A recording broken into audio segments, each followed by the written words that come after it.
How to find Snapchat sounds. Hey guys, welcome back to our channel. So in order to find sounds on Snapchat, you need to follow the simple steps. First, go ahead and launch your Snapchat application on your mobile device. Make sure that you're logged in with your specific account. Now, in order to find the music or the sound that you want to use, you can go ahead and browse the featured sounds or use the search bar to find a specific song, artist, or a trending sound.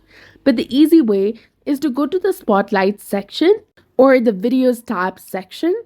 Find the audio that you like and tap on the original sound that is in the bottom left corner of your screen.